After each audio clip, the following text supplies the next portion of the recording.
네, 안녕하십니까. 조대호입니다. 자, 이번 시간에는 데이터베이스 2강 데이터 모델링에 관련된 문제를 풀어보도록 하죠. 자, 이번 시간 학습 내용 데이터 모델링의 개념, 여러분 교재를 한번 쭉 훑어보시면 데이터 모델에 대한 개념 부분 시험에 아주 잘 나오고요. 이 정보 모델링과 데이터 모델링에 대한 차이점을 잘 정리를 해 주셔야 되겠다고 말씀을 드리고요.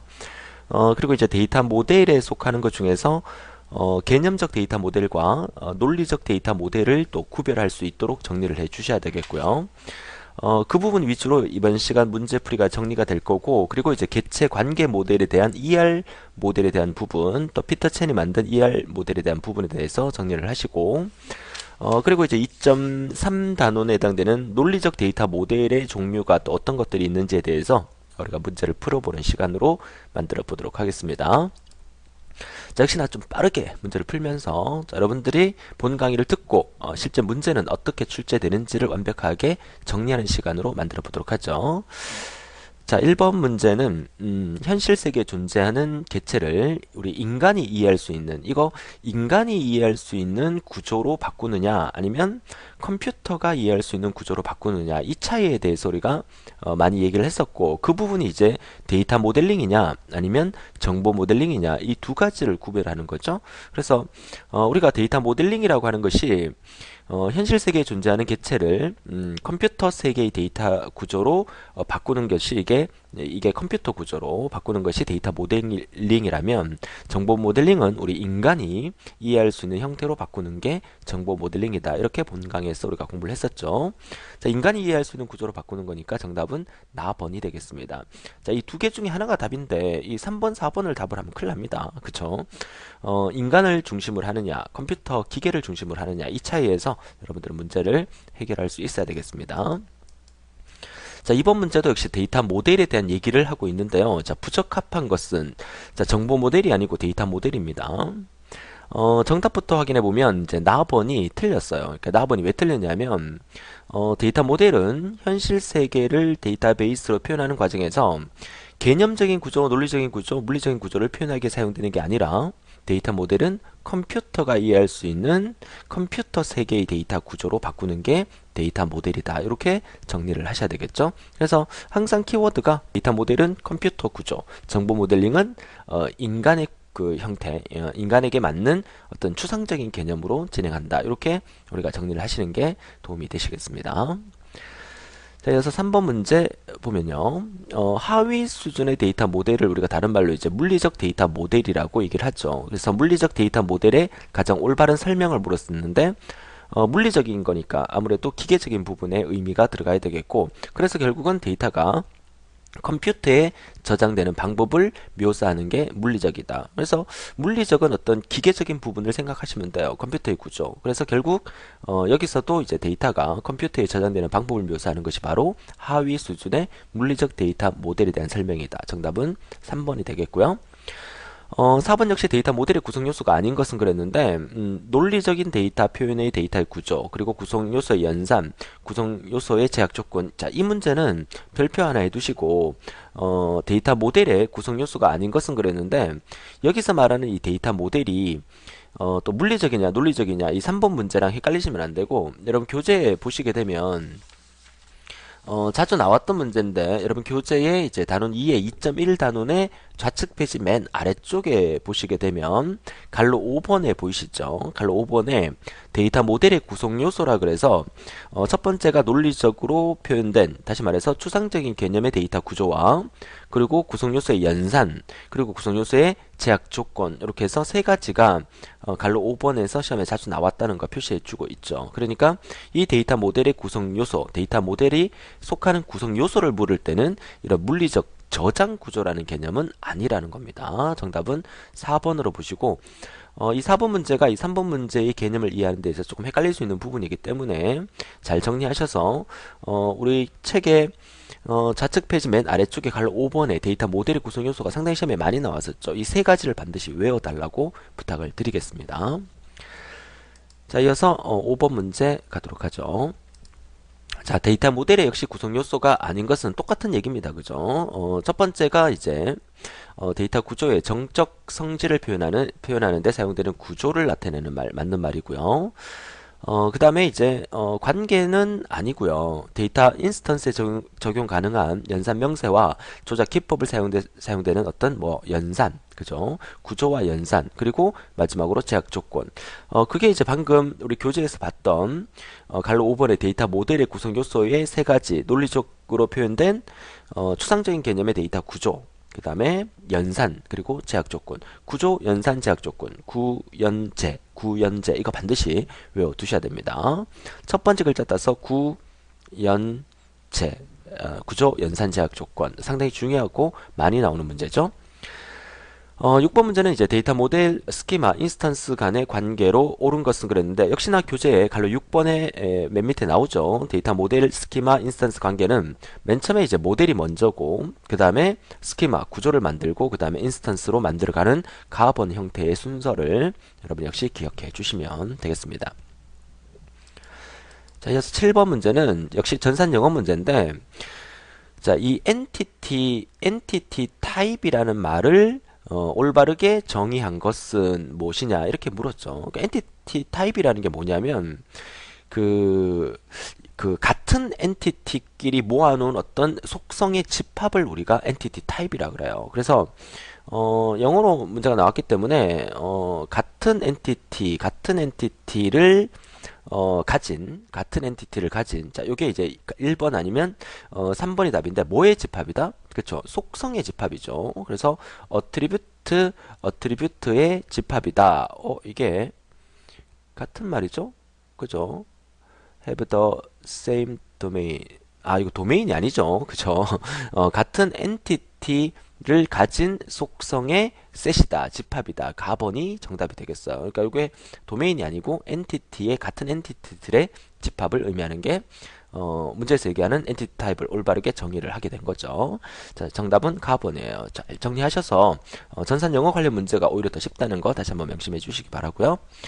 8번 문제는 여러분 교재에 없는 문제지만 제가 하나 가져와 봤습니다. 자, 데이터 모델의 구성 요소 중에서 데이터베이스에 표현된 개체 인스턴스를 처리하는 작업에 대한 명세로서 데이터베이스를 조작하는 기본 도구에 해당하지 않는 거야. 해당되는 것은 물었죠.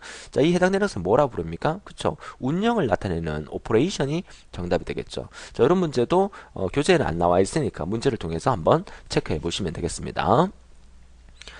자, 이어서 역시 교재에 없던 문제 한 두 문제 정도 더 갖고 와 봤는데요. 자, 이 문제는 데이터 모델의 구성 요소 중에서 데이터베이스에 표현될 대상으로 개체 타입과 개체 타입 간의 관계를 기술한 것이다. 개체 타입과 개체 타입 간의 관계를 나타내는 거니까 그 형태의 어떤 구조를 나타내는 거죠. 스트럭처. 정답은 나번이 되겠습니다. 10번 문제 역시 데이터 모델에 대한 설명 중 갈로 안에 공통으로 들어갈 내용인데 데이터 모델은 일반적으로 세 가지 구성 요소를 포함하고 있고 첫 번째로서는 논리적으로 표현된 데이터의 구조. 자, 두 번째에서는 이 구조에 허용될 수 있는 뭐죠? 그 구조를 어떻게 한다? 연산을 하게 되는 거죠. 연산. 자, 셋째 이 구조와 또 연산에서 뭐란다? 제약 조건에 대한 명세를 하고 있는 거죠. 이게 뭡니까? 구연제죠. 구연제. 구조, 연산, 그리고 제약 조건. 구연제를 나타내는 말이죠. 정답은 나번의 연산이란 말이 되겠네요. 자, 구연제에 대해서 잘 정리를 해 두시고요. 이어서 2.2 단원으로 넘어가도록 하죠. 자, 여러분 교재 2.2 단원은 개체 관계 모델, ER 모델에 관련된 문제인데요. 우선 그 개체에 대해서 물었네요. 그죠? 개체에 대한 설명 중 옳은 것은 개체라고 하는 것은 컴퓨터가 취급하는 파일에 레코드에 대응된다. 결국 이 레코드가 모여서 하나의 파일이 구성되는 거기 때문에 이게 가장 정확한 말이라고 볼 수가 있겠죠. 자, 이번 문제는 ER 모델에 대한 설명으로 잘못된 것은 그랬습니다. 자, ER 다이어그램으로 표현하고 누가 만들었다? 피터 첸이 제안을 했다는 거.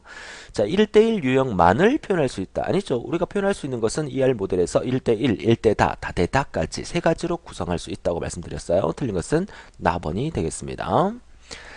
자, 이어서 3번 문제 바로 보도록 하죠. 자, 3번 문제는 ER 모델. 자, ER 모델을 최초로 제안한 사람 피터 첸. 뭐 이거 틀리면 안 되죠. 피터 첸이라는 말을 상당히 제가 많이 했던 것 같아요. 그죠? 4번 문제는 개체 관계 모델 역시나 ER 모델의 그래픽 표현으로 옳지 않는 것은 ER 모델을 항상 도형, 그림으로 나타내죠. 틀린 것은 그랬는데 이 연결할 때는 그냥 선분으로 연결하죠. 그죠? 이 삼각형 아닙니다. 정답은 4번이고 개체의 타입을 나타낼 때는 사각형, 관계를 나타낼 때는 마름모, 그 다음에 속성을 나타낼 때는 이제 타원, 원형으로 이렇게 나타낸다는 거, 요거 같이 정리해 주시면 되겠습니다. 자, 이어서 5번 문제. 자, 개체 관계 모델에서 ER 모델 다이아그램의 개체 타입을 나타내는 기호다 물었는데, 개체를 나타내는 기호를 물었죠. 그러니까 개체는 뭘 나타낸다? 그렇죠. 사각형으로 나타낸다고 말씀드렸어요. 정답 1번이고요. 그러니까 도형 자체를 묻는 문제가 많이 나오고 있다는 얘기죠. 자, 6번 문제는 개체 집합 x와 y가 있을 때 사상 원소수의 경우가 아닌 것은 우리가 많이 쓰는 게 이제 1대1, 또 1대 다, 그리고 다대다를 많이 쓰죠. 어떤 사람은 선생님 1대 다하고 다대1하고 같은 말 아닙니까? 근데 기준이 어디가 되느냐가 중요하기 때문에 반드시 기준이 앞에 있는 거 1대 다가 맞는 거지 다대1은 아니라는 거 요거 명심하시고요. 정답은 4번이 되겠습니다. 자, 이어서 7번 문제는 그림으로 표현된 문제인데 사람과 도시 사이의 거주 관계에서 사람은 반드시 하나의 도시에 거주해야 한다. 사람이 하나의 도시니까 도시가 1이 되겠죠. 그러니까 사람은 여러 명이 될 수가 있다는 얘기겠죠. 그러니까 사람은 하나의 도시에 거주해야 하고 또 하나의 도시에는 다수의 사람이 거주한다는 얘기니까 도시가 1이 되는 거고 역시 사람이 n이 되는 그런 형태가 만들어지는 거죠. 그런 형태를 보니까 도시가 1이고 사람이 n인 모양이 바로 다번 형태의 모양이 되겠네요. 그래서 이런 문제만 나오면 얼마나 좋을까 이런 생각이 드네요.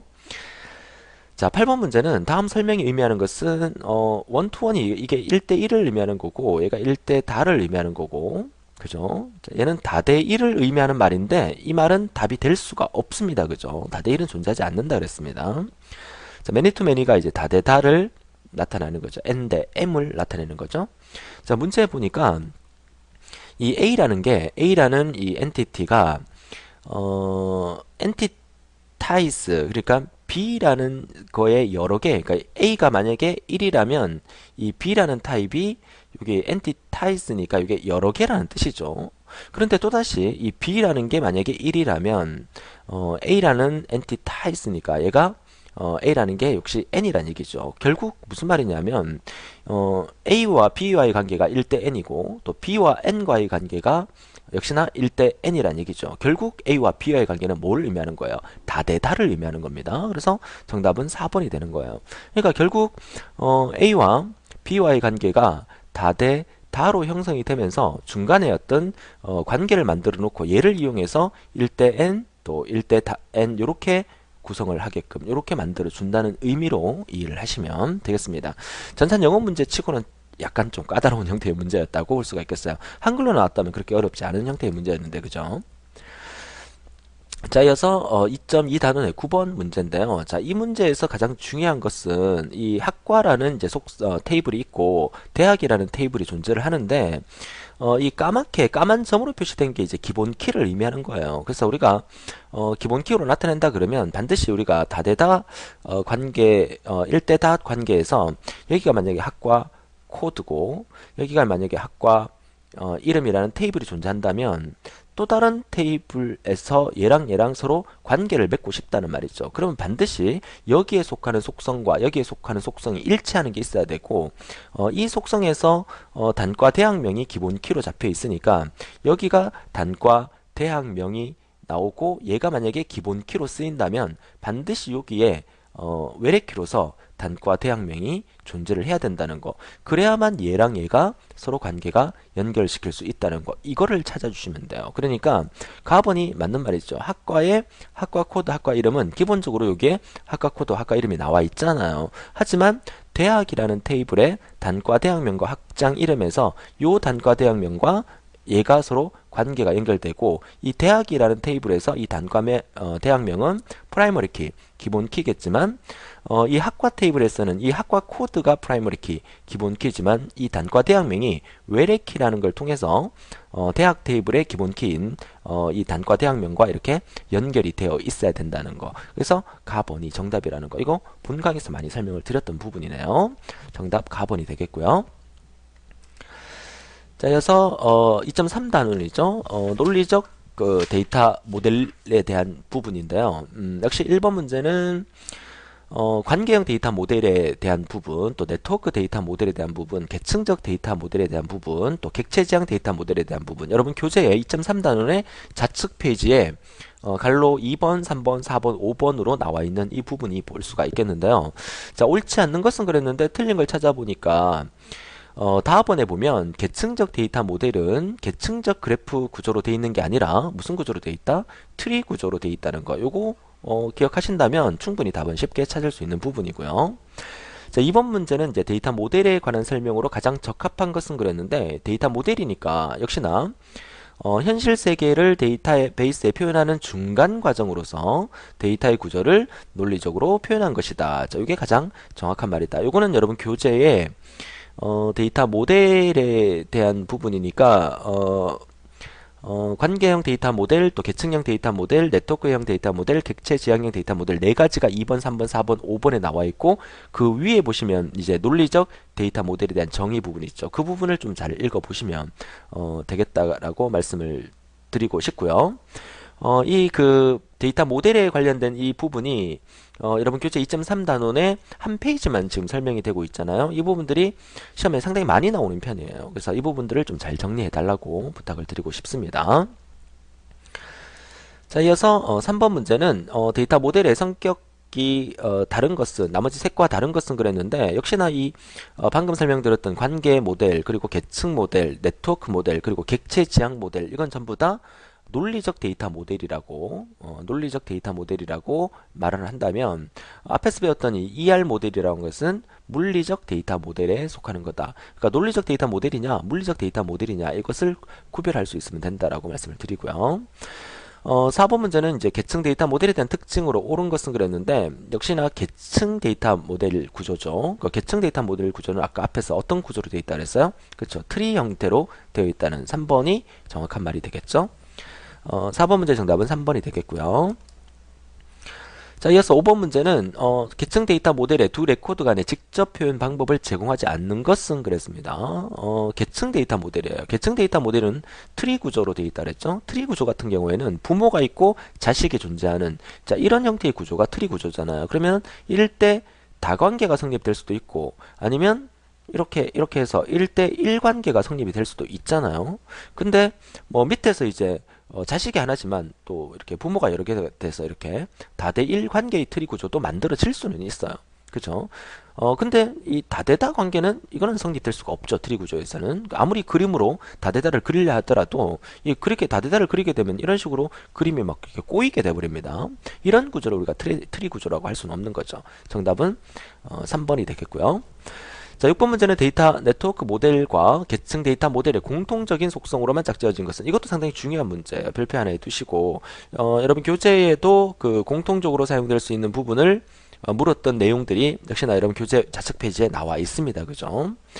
공통적인 속성으로만 짝지어진 것은 몇 번이 될까요? 그쵸? 기억, 개체의 표현 방법 맞죠? 그 다음에 다대다 관계의 직접 표현은 불가능하다. 다대다 관계는 만들 수가 없다라고 말씀드렸어요. 그죠? 그래서 기억과 디귿에 해당되는 나번이 정답이 되겠습니다. 자, 이어서 7번, 8번 문제 보도록 하죠. 자, 7번 문제는 역시나 관계 데이터 모델, 계층 데이터 모델, 네트워크 데이터 모델의 가장 큰 차이점은 뭘 나타내는 거다? 그쵸? 관계의 표현 방법을 나타내는 거죠. 어떠한 그 개체와의 관계를 나타내느냐 이걸 묻는 거죠. 정답은 다번이 되겠고요. 8번 문제는 여러분 교재에는 그 문제에는 없는 문제지만 역시 여러분 교재에 왼쪽 페이지 갈로 4번에 보시게 되면 그 네트워크 망형 모델에 동그라미 3번 있죠. 거기 보면 코다실 DBTG 모델이라고도 한다라고 돼 있죠. 이거 한번 체크하라고 제가 문제를 넣어봤어요. 그래서 당연히 뭐가 되겠어요? 나번에 네트워크형 데이터 모델이 되겠죠. 자, 좋아요. 자, 이렇게 해서 우리가 간단하게 이번 시간에 공부한 내용 정규화 이전의 문제를 같이 풀어봤습니다. 지난 시간에 풀어봤던 문제와 또 이번 시간에 풀어봤던 문제의 공통점이라고 하는 것은 개념적으로 묻는 문제이기 때문에 그 문장 자체에서 약간 헷갈릴 수 있는 부분들이 있어요. 그래서 문제가 나온다면 이 부분의 문제를 여러분들이 반복해서 보시게 되면서 개념 문제가 나온다면 지난 강의와 이번 강의에서 한 두 문제 정도 나올 수가 있겠습니다. 그렇죠? 그래서 그 두 문제를 맞추기 위해서 헷갈리지 않도록 여러분들이 정리를 해주시면 되겠다라고 말씀을 드리고요. 다음 시간에는 데이터베이스 3강의 정규화에 관련된 문제를 풀어볼 텐데 이 정규화에 관련된 문제가 우리 데이터베이스 문제에서 단골로 두 문제에서 세 문제까지 아주 많이 나오는 부분이니까 다음 시간도 기대해 주시기 바라고요. 오늘도 즐거운 하루 되시고 다음 시간에 뵙겠습니다. 수고하셨습니다.